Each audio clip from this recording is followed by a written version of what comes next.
Ơi,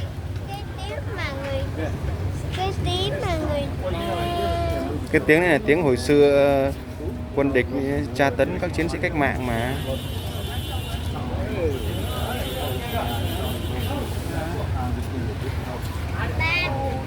ba con chưa mà người ta Đi vào trong bảo tàng đi.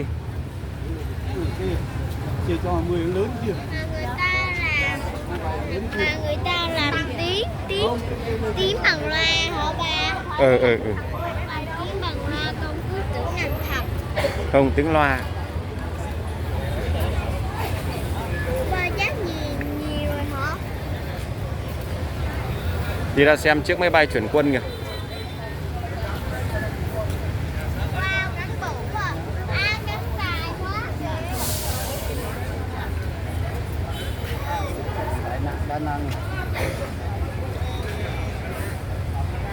Cái này chắc chuyên là chuyển quân, vận tải hạng nặng. Những hồi đó cầm súng rồi đúng không? Ừ.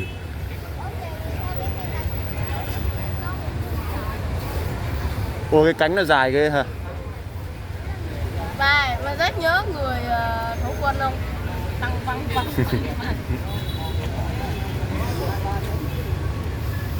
Thì nó có các cửa sổ này nhìn hay chứ. Hết cho anh em. Hết cho anh em. Hết cho anh em. Nó chở gần 23 tấn ghê. Thì nó toàn chở người mới chở vũ khí. Ông ơi, hồi đó lính người ta cầm súng rồi đúng không? Nhìn nó làm cái cửa hay nhỉ? Đâu? Đâu? Cánh quạt dài là 20 mấy mét. Đó cái cửa này có màu trắng trắng đó. Bắn cho mỡ và nó chảy Kìa ra. cái trắng trắng nhô đó là cửa đó.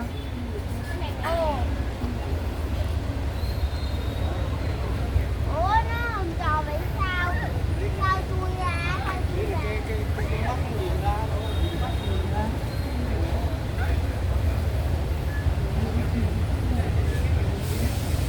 Đi ba. Ê, làm gì đó? Đi theo ông kìa, ông dẫn đi vào trong phòng kìa. Chỗ đó là có phi công ngồi.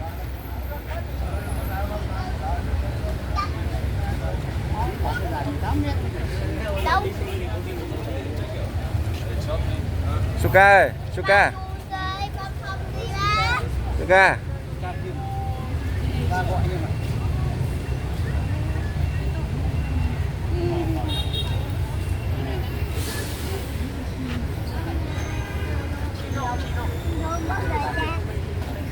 Xe tăng.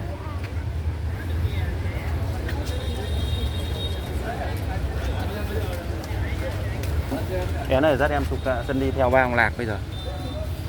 Đi theo ông. Xe tăng nó chạy bằng xích thôi, bánh xích. M41 nè. Bố đi ra cho họ chụp cái này kìa bố kìa. Ok.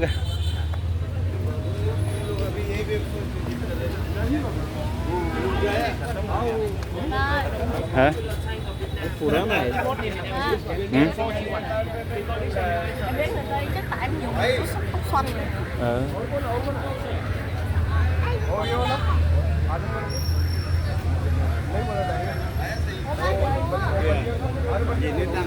Không pháo của kinh không. Không sao, tí mưa thì mình chạy vào trong bảo tàng. Đây là toàn pháo. Giơ tay lên. Sao có cái pháo gì nó to đúng chứ? Đưa tay lên. Đưa tay lên. Ừ. Em nhỏ nhỏ. Mưa đi bạn ơi ba ơi, mưa kìa. Tứ. Mưa rụng sao mà nó đứng ngoài trời mưa vậy? Mưa nhỏ ăn thua gì?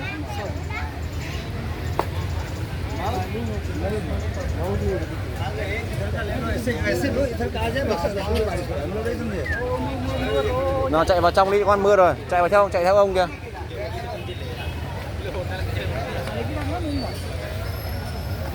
Chạy vô trong.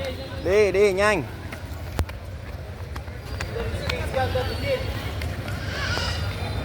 Thỏ đi vào không mưa. Đừng đi lên cỏ. Cái đó là đạn đó.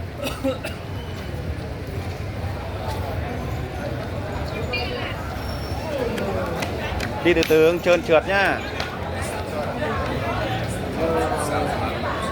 Máy bay nhiều máy gì bay. Chỉnh cái nón cho em kìa. Chỉnh cái nón cho em, chỉnh cái ngắn. Bỏ môi ra thỏ. Ra ba hả? Ra ba hả? Ba bế. Này theo ba bế.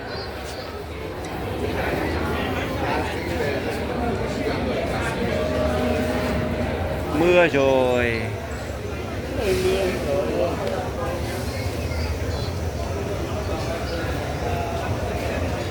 Tiếng gì vậy ba? Cái này tiêm kích. Máy bay nó bay nhanh lắm. Mày tìm kích. Tiêm kích ấy. Trên súng máy mới này nó bom. Mượn đi con. Ba cầm cho tí ba cầm lên xe ba. Ba ơi, vậy mày có mua đồ lưu niệm không? Ba, đồ lưu niệm kìa ba. Hả? Đồ lưu niệm. Ba biết rồi. Các con gọi từ lần lượt từng người một ba mới trả lời được chứ gọi cùng lúc sau ba trả lời cùng lúc được. Hả? Cái màu trắng trắng mà sau kia cái máy bay hai cái màu trắng trắng sau cái máy bay Lấy có đồ cái số. trước cửa hoài vậy. Cái đó là động cơ. Cái đuôi cái đằng trắng trắng đằng sau đuôi máy bay ấy hả? Cái đó là động cơ con. Bây giờ mình đi vào trong mình quan sát được xuống rồi nãy giờ có đứng hoài hoài vậy. Con đi con phải từ từ, con đi vô bảo tàng con phải đọc thông tin chứ. Còn ba rồi mày có mua đồ lưu niệm không? Cái này nó có phù hợp mình nhưng mà mua. Cái đấy là dành cho khách nước ngoài họ mua thôi. Việt Nam mình đầy, ra nhà sách đầy. Móc. Nào đi. Ông các cháu đi nào.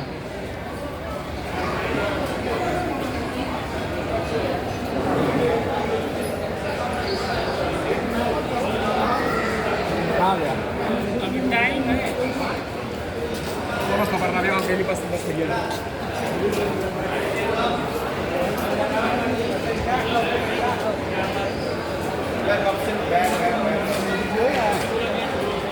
Đi, ông dắt lên kìa.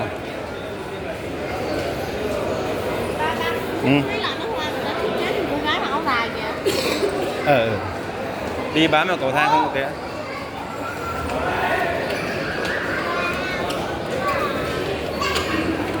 Tới cầu thang mày cứ Rớt nón rồi, Thỏ nhặt nón cho em. ơi.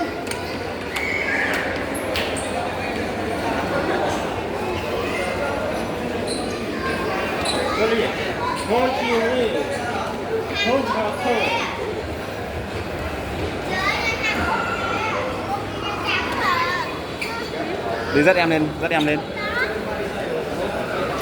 cái con mà đang thả nó mà đang con màu đen đó.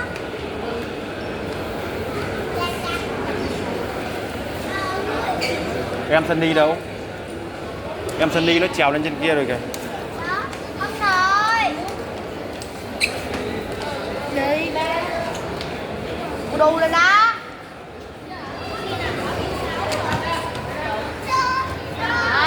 Rồi. Đi.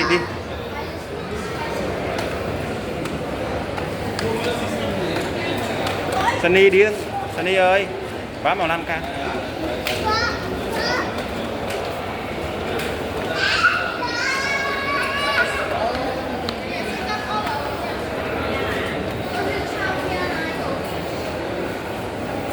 Nào đi sang bên phải trước rồi đi vòng lại.